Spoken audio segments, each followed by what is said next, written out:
Nos toca ahora entrar a la segunda etapa, que es la exposición del Consorcio de Irrigación Olmos, iniciativa privada, Proyecto Irrigación Olmos.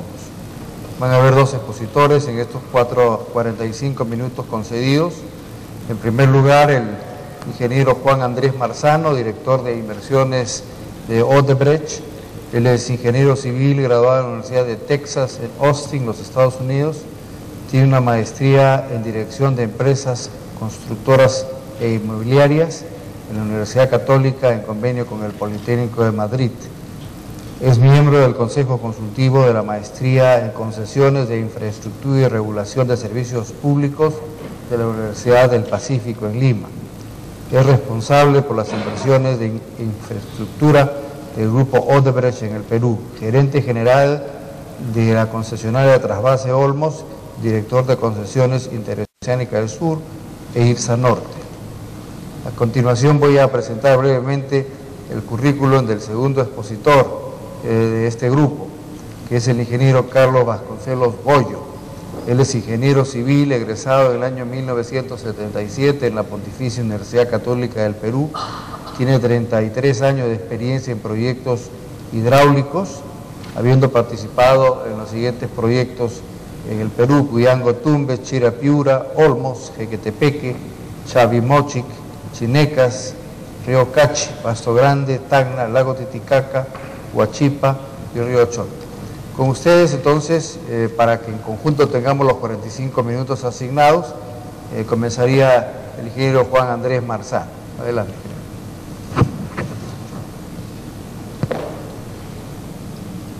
En lo personal, estoy involucrado con el desarrollo del proyecto Olmos desde el año 2002. Cuando estaba en esa época un concurso para concesionar el proyecto en su integralidad. Conseguir un solo concesionario que se encargase de las obras de trasvase, de las obras de generación y de la componente agrícola del proyecto. Ese concurso en el 2002, justo el día que estábamos visitando terreno, se canceló, y en el 2003 se inició un concurso para la ejecución de las obras de trasvase del proyecto Olmos bajo la modalidad de concesión promovida por el Estado, como una concesión cofinanciada. Esas obras las comenzamos en el 2006 en el marco del contrato de concesión, y en el 2007 Olmos, cuando hablo de Olmos hablo con todo el cariño que le tengo a un proyecto al que trabajo hace muchos años, casi en exclusiva. No, perdón, esa no es la presentación.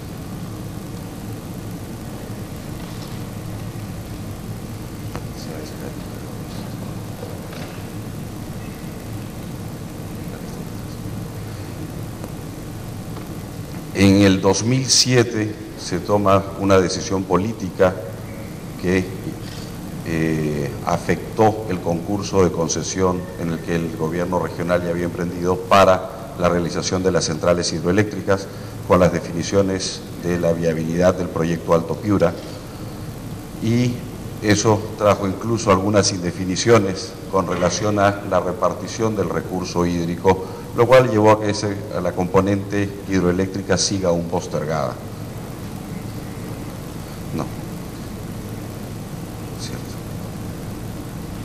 ¿Puede ser? No sé. Ya, acá. Esta era M. No, la siguiente. Gracias.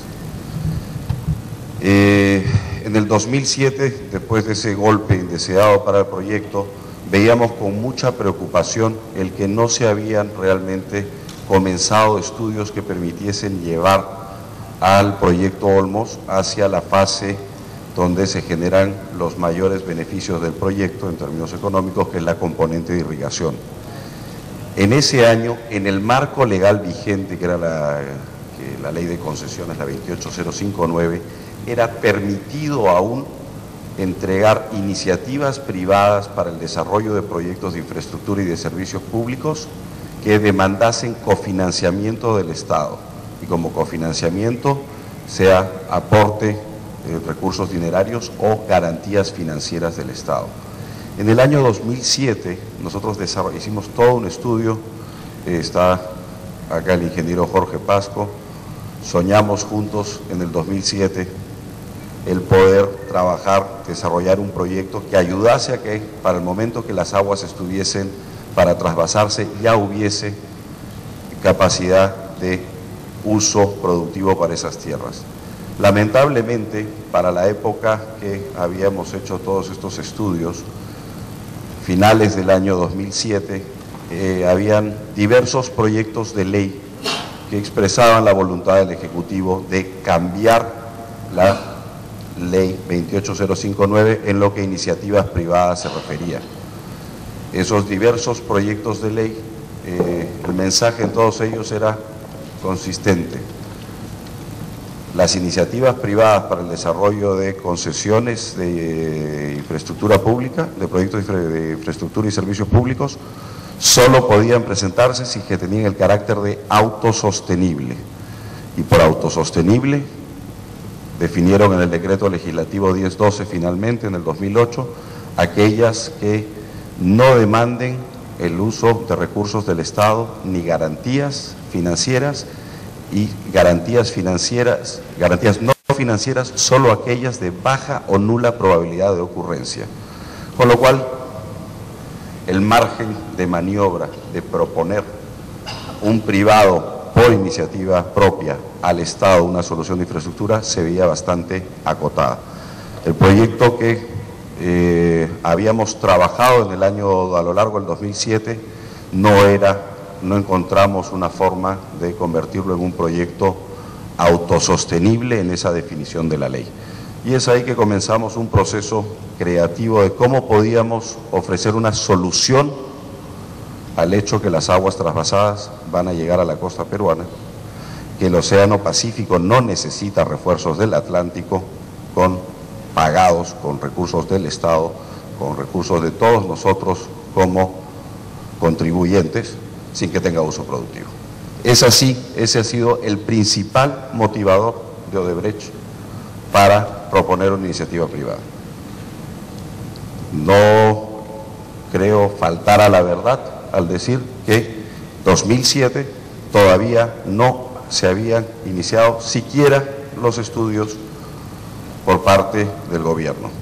Incluso trampas crueles se le impusieron al proyecto, pues los recursos los subieron antes, pero se demoraron en disponibilizarlos para hacer los estudios. Esa es la historia que nos lleva a nuestra iniciativa privada con el desafío de hacer algo autosostenible, que no demande recursos del Estado y que permita que se ejecuten las obras en un plazo, en la medida de lo posible, concomitente con el inicio del trasvase de las aguas. El marco legal, el doctor González lo ha expuesto ampliamente, pero resalto la definición de autosostenible. Aquella que con una demanda mínima o nula garantía financiada por parte del Estado y garantías no financieras que tengan una probabilidad nula o mínima de demandar uso de recursos del Estado. Cofinanciada, aquella que requiere cofinanciamiento o del otorgamiento de garantías. Es decir, el margen de maniobra es sustancialmente menor a lo que existía en la ley hasta abril del 2008. También para esa época, estos decretos legislativos que hemos mencionado, el 994 que promueve la inversión en tierras seriazas del Estado y el 1083 de aprovechamiento eficiente de recursos hídricos, todas son normas que se dan en un periodo muy corto, marzo, abril, mayo del 2008, que es el periodo en que el Ejecutivo tuvo facultades especiales para legislar por cuenta de los tratados de libre comercio.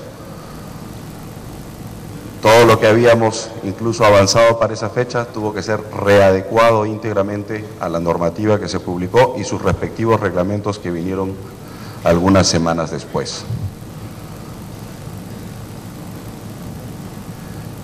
Presentamos una iniciativa privada a finales de junio del 2008 para irrigar el sector central de la poligonal de propiedad del gobierno Lambayeque, por el límite norte el río Cascajal, límite sur el río Olmos. En el proceso de evaluación de esta iniciativa privada del gobierno regional en inicios de septiembre del 2008, nos pide reformular el alcance de nuestra propuesta, Dice, necesito que usted provea con los recursos y siempre limitándose a su marco de autosostenibilidad, que usted provea una solución de infraestructura de riego mayor para el Valle Viejo y para la comunidad campesina de Santo Domingo de Olmos.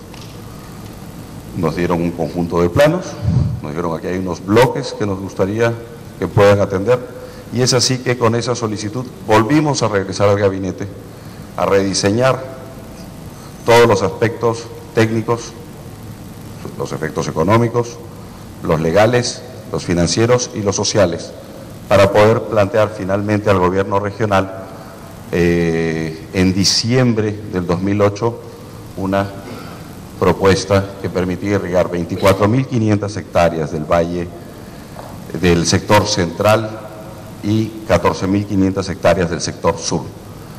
Este proyecto capta las aguas del río Olmos, que ya tendrá las aguas trasvasadas en la Bocatoma del Muerto, y de ahí a través de dos canales de conducción, uno el central y el otro sur, llega a la poligonal y después hace todo el sistema de distribución a través de canales, de canales de menor capacidad, todos canales revestidos, todos canales de concreto, una bocatoma, y el Valle Viejo y la comunidad campesina Santo Domingo de Olmos es abastecido por un conjunto de bocatomas menores en el río con sus respectivos canales revestidos en concreto, y también tomando algunas aducciones de los canales principales de conducción del sistema propuesto. El monto de inversión en obras estimado para esto ha sido de 185 millones de dólares, es el precio que se fijó en diciembre del 2007, lo que demanda una inversión total de 222 millones de dólares. Algunos detalles de la propuesta es que para abastecer todo el conjunto de tierras nuevas y de Valle Viejo y de la comunidad demanda la construcción de 14 bocatomas, la construcción de casi 30 kilómetros de canales de conducción, la construcción de más de 100 kilómetros de canales de distribución, 220 kilómetros de línea de transmisión, casi 200 kilómetros de acceso y defensas ribereñas para proteger el sector sur, que es el más vulnerable a las avenidas por estar en una cota más baja, de 33 kilómetros. Algunos detalles de los bloques a irrigar en el Valle Viejo, con sus respectivos canales internos, y cómo se irrigan también las tierras de la comunidad campesina Santo Domingo de Olmos desde el canal central y el canal sur. Se planteó en su momento, en función de los datos que se tenían, una línea de transmisión que salía de Illimo, llegaba a la poligonal de las Tierras Nuevas, a una subestación de 15 MVA, y con eso se hacía una distribución a todo el interior del polígono, y también se extendía una línea existente para poder abastecer la Bocatoma del Muerto. Y un conjunto de caminos que permitan la integración de estas tierras nuevas con las carreteras existentes, así como toda una red de caminos internos. ¿Por qué resultaba necesario, y sigue siéndolo, poner líneas de transmisión y poner caminos? Cuando uno quiere promover la venta de tierras, fuimos y sondeamos el mercado con los compradores en distintos aspectos, no solo económicos, sino donde se hace diferencia.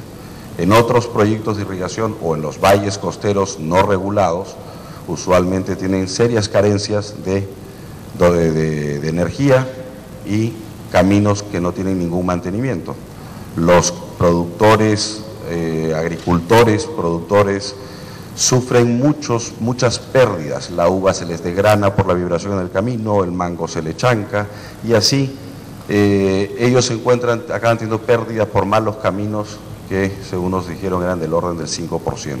Entonces, era necesario ofrecer también, no solo llegar al lote, sino darle una solución de ese camino siempre va a estar mantenido y tus camiones y tus vehículos van a poder transitar en un camino que siempre va a estar bien y que no te va a generar pérdidas en producción.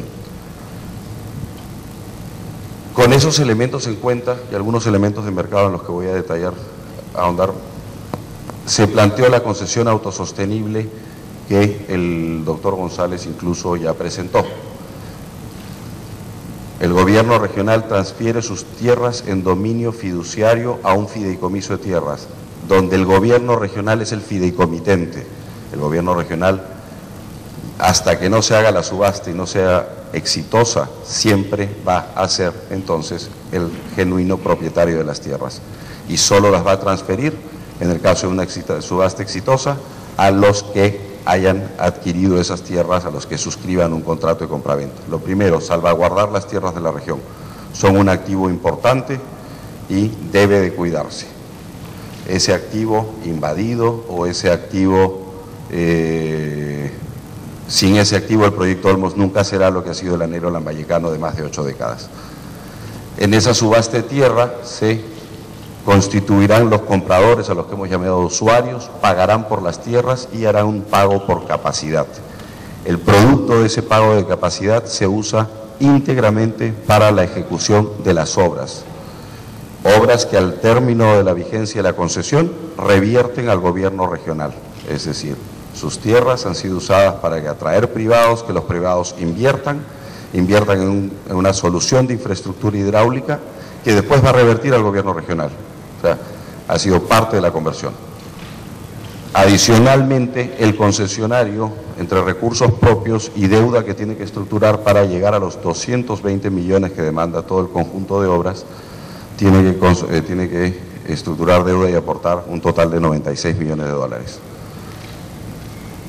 Y el proyecto además se vuelve sostenible en el tiempo, no como otros proyectos donde el Estado peruano lo ha construido, donde cobran una tarifa de agua, pero aún así requieren que todos los años le vayan enviando una partida y por ende les envían tan poco que las obras se están degradando, que las bocatomas están con tecnología de hace 20 años, 16 años y no tienen dinero para hacer una ampliación. En este caso, la tarifa que se plantea cobrar, de la cual los compradores la sabrán en las bases de la subasta, es de 6 centavos. Esos 6 centavos permiten cubrir todos los costos de operación y de mantenimiento, los seguros de la obra, es importante mantenerla asegurada por el bienestar de todos, porque si fallan las obras y no se pueden reconstituir en el caso de un evento indeseado, pues habría un problema.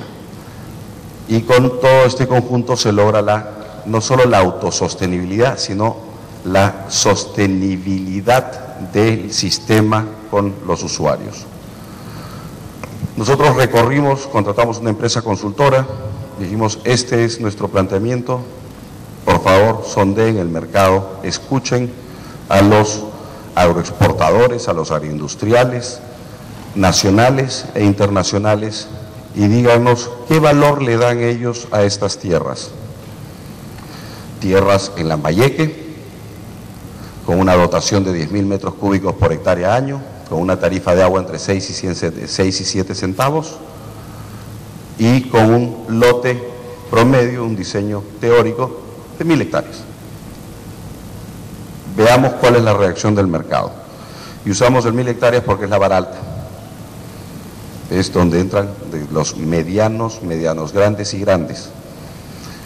Y el hallazgo fue que el rango estimado es entre 2.000 y 6.000 dólares y el promedio es 4.371. En el 2008 hicimos un primer sondeo y en el 2009 lo hicimos validar. En 2008, antes de entregar la iniciativa privada para ver si había mercado, si nuestra idea era solo una buena idea en papel o si realmente el mercado podía comprarla, si el empresario nacional está dispuesto a venir a invertir a Olmos. El resultado del 2008 fue con el que presentamos la iniciativa privada. En el 2009, finales del 2008, inicio del 2009, vino la crisis financiera. En el 2009 repetimos el ejercicio, pero se amplió el número de entrevistados nacionales e internacionales y ese es el resultado que tienen ustedes ahí, el de junio de 2009. El anterior era de marzo-abril del 2008 y la diferencia fue que el promedio era solo 150 dólares superior.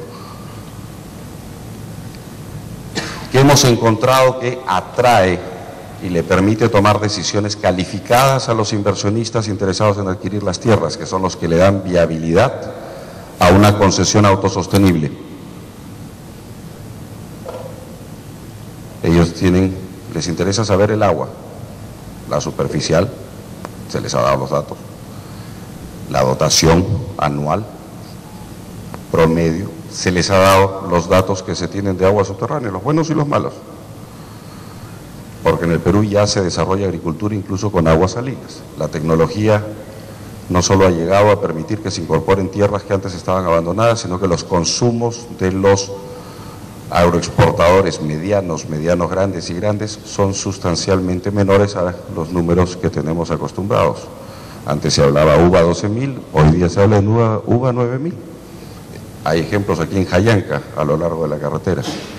Estudios edafológicos, topografía,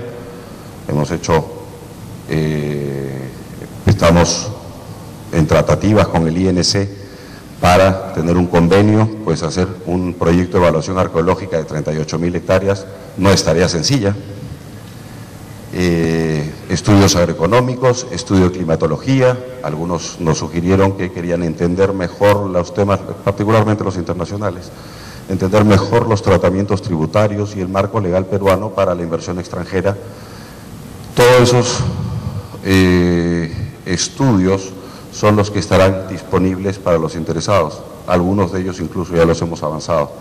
Y en la subasta, que es una subasta pública, internacional y nacional, el comité especial, que es la voz cantante, que es el gobierno regional como ha sido propuesto, pondrá a disposición todos los elementos y en esa ocasión se suscribirán dos contratos importantes, la compra-venta con sus limitaciones, para que el gobierno regional también no vaya a aparecer un bandido por ahí y pueda recuperar las tierras si es que le tocó un bandido. La ley específica de promoción de inversión en tierras seriasas se lo permite, y también el contrato de captación, conducción y distribución de agua con el